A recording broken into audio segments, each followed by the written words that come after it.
Clay Mercer had been on the bar M alone, long enough to stop noticing the empty chair at supper. Not that he'd ever say that out loud. Men in his line of work didn't complain about loneliness. They just fixed fences harder, rode farther, and learned to swallow quiet like it was coffee, hot and bitter and necessary. Still, when Reverend Haskins laid a hand on his shoulder after Sunday service and said, "Son, you've got a good ranch and a good heart, but you're not built to rattle around in it by yourself," Clay didn't argue. He'd heard about the mail-order brides. The church women talked about them in careful, hopeful voices. Widowers, homesteaders, cowboys who needed help with the house and maybe wanted a family if God was kind. Clay didn't need romance, the way the dime novels swore a man did. He needed steady hands, someone to share the work, to soften the hard corners of a place that had gotten too quiet, someone who wouldn't mind dust, dawn chores, and a husband who wasn't much for talk. So he wrote a plain letter to the agency in St. Louis. Honest, spare, a man who owned land, cattle, a small but sturdy house, and a life that ran on routine. He asked for a woman who wanted the same. Weeks later, he got a reply. Miss Eleanor Winters, age 26, willing to travel, respectable, eager to be a wife. Included was a small photograph, faded at the edges. A woman in a high-neck dress, hair pinned neatly, gaze polite. Not pretty in a showy way, but pleasant. Proper. Clay studied it once, nodded to himself, and folded it back into the envelope. Simple, he muttered, with a kind of relief. Perfect. The train came in on a Tuesday, and Clay showed up early, hat in hand, boots scrubbed for the first time in months. The station was a blur of steam and shouting porters. Women in bonnets hugged sons, men in suspenders slapped backs. A drunk argued with the ticket clerk. Clay stood still, a quiet pillar, watching the doors. He expected, well, the photograph. Someone with a small suitcase and a careful smile. Someone who might look at him a little shyly, that way Reverend Haskins said good women did. The doors opened, and Clay Mercer forgot how to breathe. She stepped down from the train like she'd been cut out of a different world and stitched into this one by mistake. Not because she was loud, because she wasn't. Eleanor Winters was not in a high-neck dress. She wore a travel skirt that looked practical, a fitted jacket of dark green wool, and boots that had seen enough road to tell the truth about her. A sun hat sat low over her brow, and a loose braid of golden hair made her look both severe and wild at the same time. She carried no parasol. She carried a leather satchel slung like a man's, and in the other hand a long wooden case Clay couldn't place. Her face was the real trouble. Not pretty, beautiful, yes, but in the way a clear winter morning is beautiful. Sharp, bright, and a little dangerous. Her eyes scanned the platform like she was measuring it, like she'd been places where measuring mattered. Clay took a step forward, then stopped. The photograph had been polite. This woman looked like she'd survived something. She spotted him anyway. He didn't know how.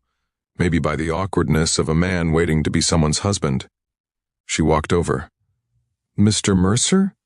Her voice had the calm confidence of someone used to rooms quieting for her. Clay blinked. "Miss Winters." "Eleanor," she corrected and offered her hand. He shook it, feeling stupidly like a boy. Her grip was firm, warm, unhesitating. "Well," he managed, You found the place all right." "Yes." She glanced at the ranch sign across the street, then back at him. "I assume you're Clay?" He nodded, realizing she'd already moved things forward without asking permission. Not rudely, just naturally. "All right, then." She turned toward the luggage cart. "Shall we head out? I'd like to see the ranch before the light goes." Clay stared at her satchel, the wooden case, the way. She walked like she'd made peace with distance long ago. You don't seem tired from the trip." "I am tired," she said matter-of-factly, "but I won't be tomorrow, so there's no point wasting daylight." Clay opened his mouth, shut it, then went to help with her bags. A porter tried to grab the wooden case. "No," Eleanor said gently, but with a line in her voice that made the porter freeze. She took it herself. Clay gestured at it, trying not to sound too curious. "That, violin?" Her lips twitched. "Close. Then what? A rifle?" He stopped walking. She watched his reaction, not flinching from it. "I grew up hunting," she added. "My father believed every child should know how to keep themselves alive. I assume that doesn't offend you." Clay found his voice somewhere like a coin under floorboards. "No, ma'am, just didn't expect." "Most men don't expect a woman to arrive with a rifle," she finished politely. "That's why I didn't mention it." He huffed a half-laugh despite himself. "Fair enough." They got in the wagon. Clay clucked for the horses, and the station fell behind in a swirl of dust. For a while they rode in silence. Clay kept stealing glances.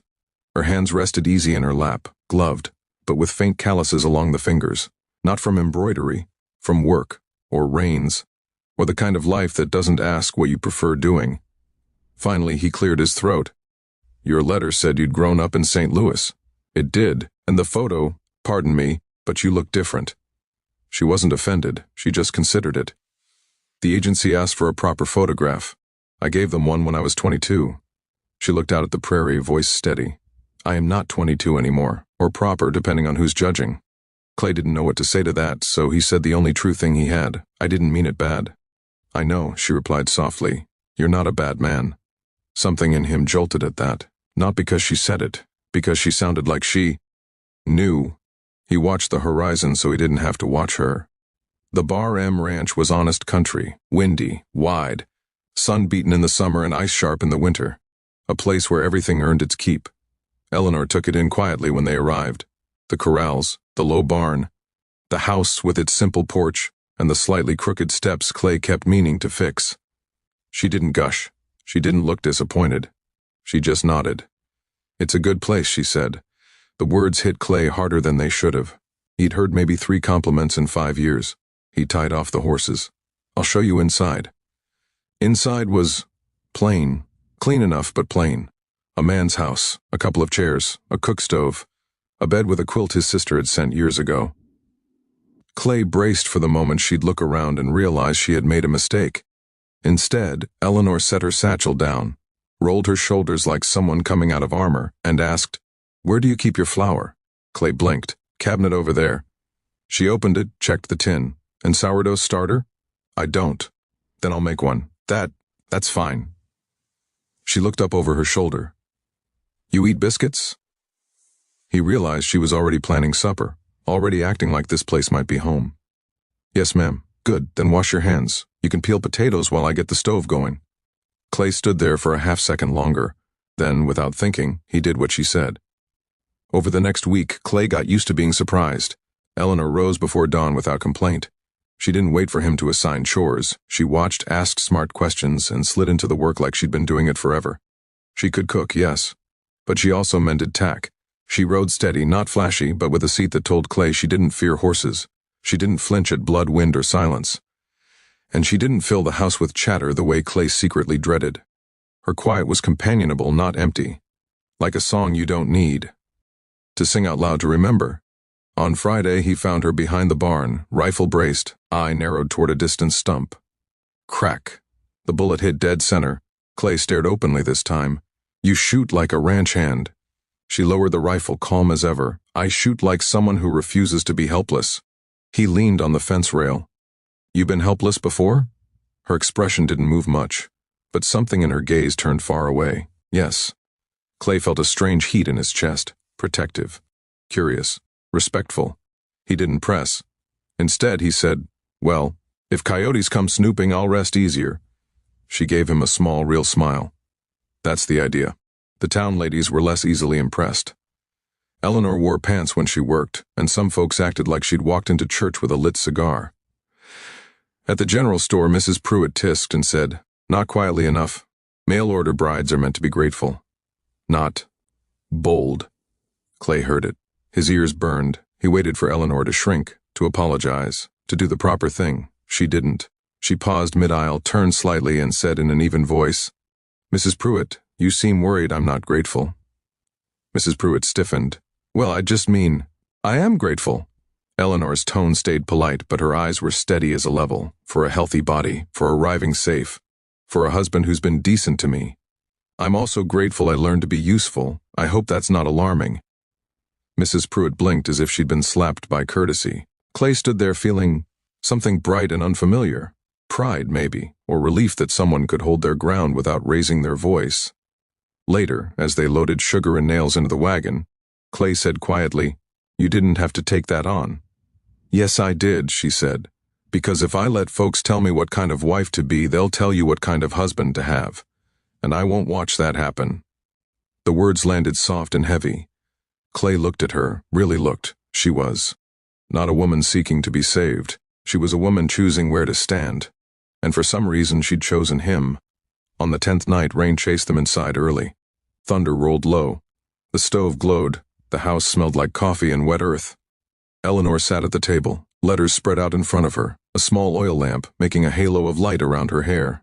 Clay came in, shook out his hat, and noticed the papers. "You writing home?" She hesitated, then nodded. "To my brother. He lives in Chicago." Clay leaned against the doorframe. "You miss him?" "Yes." She folded the letter carefully. "But I miss what I hoped life would be, more than the person." That struck him as both sad and brave. They sat in quiet for a minute. Finally, Clay said, very gently, "You don't talk much about why you left." Eleanor didn't tense. She just breathed once, deep, like a door opening. "I was engaged back east," she said, "to a man my mother called stable." Clay's jaw tightened without permission. He hated that word already. He drank, she continued, and gambled. When he lost money, he'd come home full of apologies, then take his anger out on whatever was nearest. "Usually me." Clay's hands curled. "I left before it got worse," she said.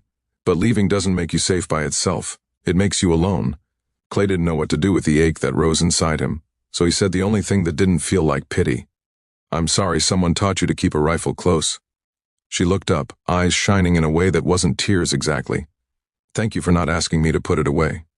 He swallowed. Then awkwardly he offered, "You're safe here, long as you want to be." "I know." The rain pressed against the window hard enough to sound like applause. Clay waited for her to look away. She didn't. Instead, she said softly, "Clay?" "Yeah, I didn't come here expecting affection. I came expecting a partnership. But I want you to know, I chose this. I chose you, not because I had nowhere else, because I wanted somewhere real." Clay's throat went tight. He walked to the table slowly, like approaching a skittish animal, and rested his hands on the back of her chair. "I don't know how to be the kind of husband you maybe deserve," he said quietly. Her smile was small and tired and true. "Then be the kind I'm building a life with." Clay laughed once, surprised and helpless. "Fair enough." She reached back, covered his hand with hers. Warm, steady, unafraid. And that was the moment the bar M stopped being quiet in the lonely way. It became quiet in the shared way. Spring came early that year. There were still hard days. Mud, broken gates, a calf lost in a late freeze.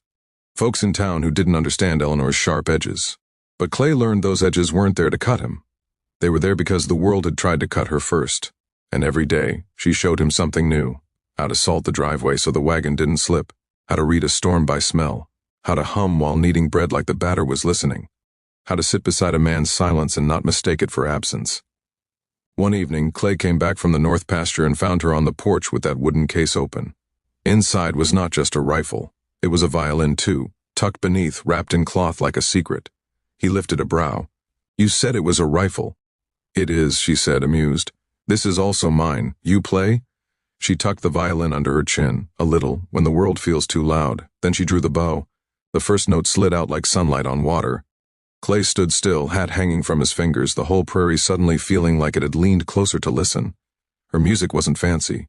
It was honest, clear, a sound with miles in it. When she finished, she looked over at him. "Speechless again?"